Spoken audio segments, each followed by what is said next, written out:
तो मैं अरविंद सिंह, आप देख रहे हो अरविंद सिंह जी के स्टडी यूट्यूब चैनल में आपका स्वागत है। आज मैं आपके सामने राजनीति शास्त्र के महत्वपूर्ण प्रश्न को लेकर आया हूं जो सभी प्रतियोगी परीक्षाओं में पूछे जाते हैं। तो आपसे निवेदन है कि वीडियो को पूरा देखिएगा और चैनल को सब्सक्राइब और वीडियो को एक लाइक जरूर कर दीजिएगा। तो बिना देर के शुरू करते हैं। आपका प्रश्न जो है कि दो राज्यों के मध्य विवाद का निपटारा किससे संबंधित है। तो दोस्तों, जो दो राज्यों के मध्य जो विवाद का निपटारा जो है वो सर्वोच्च न्यायालय से संबंधित है। आपका ऑप्शन इसमें डी करेक्ट हो जाएगा। आपका अगला प्रश्न जो है कि मंत्री परिषद से पद त्याग करने के बाद मंत्री किसे अपना पद त्याग संबोधित करता है। दोस्तों, मंत्री परिषद से पद त्याग करने के बाद जो मंत्री जो है अपना पद त्याग जो है राष्ट्रपति को संबोधित करते हैं। आपका ऑप्शन ये इसमें करेक्ट हो जाएगा। आपका अगला प्रश्न जो है कि एकात्मक शासन वाला प्रमुख देश है। दोस्तों, एकात्मक शासन वाला इसमें कौन सा प्रमुख देश है। तो ब्रिटेन जो हमारा है दोस्तों एकात्मक शासन वाला प्रमुख देश है। और भारत जो है हमारा दोस्तों ये जो है संघात्मक शासन वाला देश है। आपका प्रश्न अगला जो है कि भारत के किस राष्ट्रपति को मिसाइल मैन की संज्ञा दी जाती है। दोस्तों, आप लोगों को पता होगा डॉक्टर एपीजे अब्दुल कलाम को जो है मिसाइल मैन के नाम से जाना जाता है। तो इसमें आपका ऑप्शन बी करेक्ट हो जाएगा, डॉक्टर एपीजे अब्दुल कलाम। आपका अगला प्रश्न जो है कि हमारे संविधान में न्यायिक पुनर्विलोकन की अवधारणा किस देश के संविधान से ली गई है। दोस्तों, हमारे संविधान में जो है न्यायिक पुनर्विलोकन की अवधारणा जो है किस संविधान से ली गई है। तो संयुक्त राज्य अमेरिका। दोस्तों, आपका ऑप्शन ये करेक्ट हो जाएगा, संयुक्त राज्य अमेरिका से जो है न्यायिक पुनर्विलोकन की अवधारणा जो है हमारे संविधान में ली गई है। आपका अगला प्रश्न जो है कि भारत में राष्ट्रपति राज्यसभा के कितने सदस्यों को मनोनीत करता है। दोस्तों, भारत में जो राष्ट्रपति है राज्यसभा के जो है 12 सदस्यों को जो है मनोनीत करता है। आपका ऑप्शन इसमें सी करेक्ट हो जाएगा। आपका अगला प्रश्न जो है कि भारतीय संविधान के किस अनुच्छेद में निर्वाचन आयोग के लिए प्रावधान किया गया है। दोस्तों, भारत के संविधान में जो है किस अनुच्छेद में जो है निर्वाचन आयोग के लिए प्रावधान किया गया, तो अनुच्छेद 324। तो आपका ऑप्शन इसमें बी करेक्ट हो जाएगा। आपका अगला प्रश्न जो है कि सर्वोच्च न्यायालय में सेवानिवृत्त की आयु है। दोस्तों, सर्वोच्च न्यायालय में जो है सेवानिवृत्त की आयु जो है 65 वर्ष है। आपका ऑप्शन इसमें बी करेक्ट हो जाएगा। आपका अगला प्रश्न जो है कि राज्य की कार्यपालिका का संवैधानिक प्रधान कौन होता है। दोस्तों, राज्य की कार्यपालिका का संवैधानिक प्रधान कौन होता है। तो राष्ट्रपति जो हमारा होता है दोस्तों राज्य की कार्यपालिका का संवैधानिक प्रधान होता है। आपका ऑप्शन इसमें डी करेक्ट हो जाएगा। और आपका अगला प्रश्न है कि भारतीय संविधान में शामिल राज्य के नीति निर्देशक सिद्धांतों को किसके संविधान से लिया गया है। तो दोस्तों, आयरलैंड के संविधान से लिया गया है। तो आपका इसमें ऑप्शन बी करेक्ट हो जाएगा, आयरलैंड।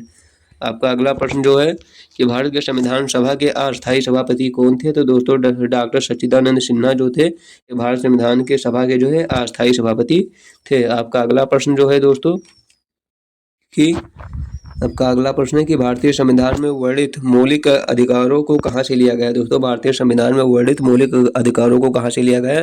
दोस्तों, अमेरिका से लिया गया है। आपका ऑप्शन डी करेक्ट हो जाएगा। आपका अगला प्रश्न जो है कि भारत के राष्ट्रपति को शपथ कौन दिलाता है। दोस्तों, भारत के राष्ट्रपति को जो है शपथ कौन दिलाता है। तो भारत का मुख्य न्यायाधीश जो है दोस्तों भारत के राष्ट्रपति को शपथ दिलाता है। आपका ऑप्शन बी करेक्ट हो जाएगा। आपका अगला प्रश्न जो है कि भारत के राष्ट्रपति की चुनाव प्रक्रिया संविधान में किस अनुच्छेद में वर्णित है। दोस्तों, भारत के राष्ट्रपति की जो चुनाव प्रक्रिया है दोस्तों संविधान के किस अनुच्छेद में वर्णित है। तो वह जो है अनुच्छेद 55 में जो है दोस्तों वर्णित है। आपका ऑप्शन सी इसमें करेक्ट हो जाएगा। आपका अगला प्रश्न जो है कि भारत के सैन्य बलों का सर्वोच्च सेनापति होता है। दोस्तों, भारत के सैन्य बलों का जो है सर्वोच्च सेनापति होता है राष्ट्रपति होता है। दोस्तों, आपका ऑप्शन सी इसमें करेक्ट हो जाएगा।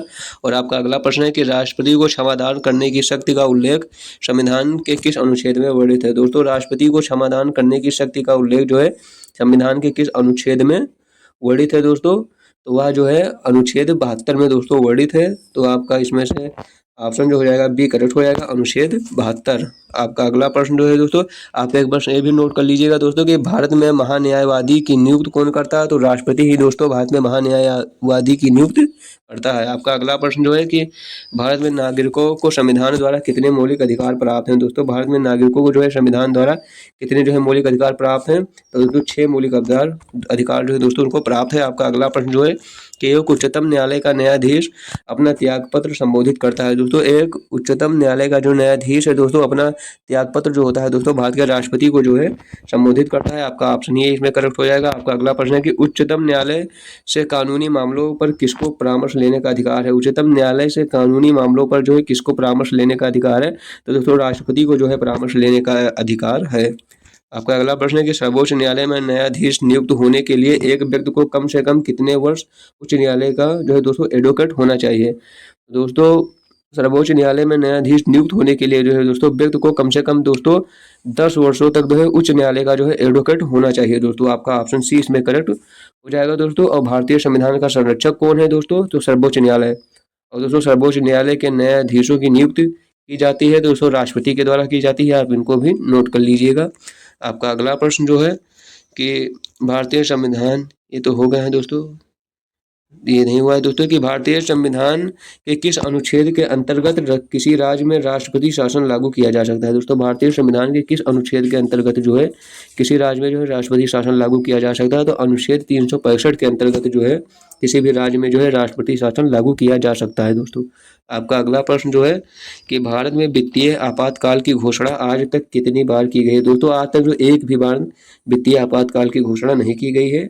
आपका ऑप्शन बी इसमें करेक्ट नहीं दोस्तों, इसमें हो जाएगा कभी नहीं दोस्तों। आपका ऑप्शन डी इसमें करेक्ट हो जाएगा कि कभी नहीं। आपका अगला प्रश्न जो है दोस्तों, आपका अगला प्रश्न है कि लोकसभा की प्रथम महिला अध्यक्ष कौन थी। दोस्तों लोकसभा की जो है प्रथम महिला अध्यक्ष कौन थी, तो दोस्तों जो है मीरा कुमार जो है दोस्तों लोकसभा की प्रथम महिला अध्यक्ष थी। आपका ऑप्शन इसमें डी करेक्ट हो जाएगा। आपका अगला प्रश्न जो है कि हमारे संविधान के अनुसार राज्यसभा के सदस्य का कार्यकाल होता है। दोस्तों हमारे संविधान के अनुसार जो है राज्यसभा के सदस्य का जो कार्यकाल होता है दोस्तों 6 वर्ष होता है। आपका ऑप्शन इसमें सी करेक्ट हो जाएगा, 6 वर्ष।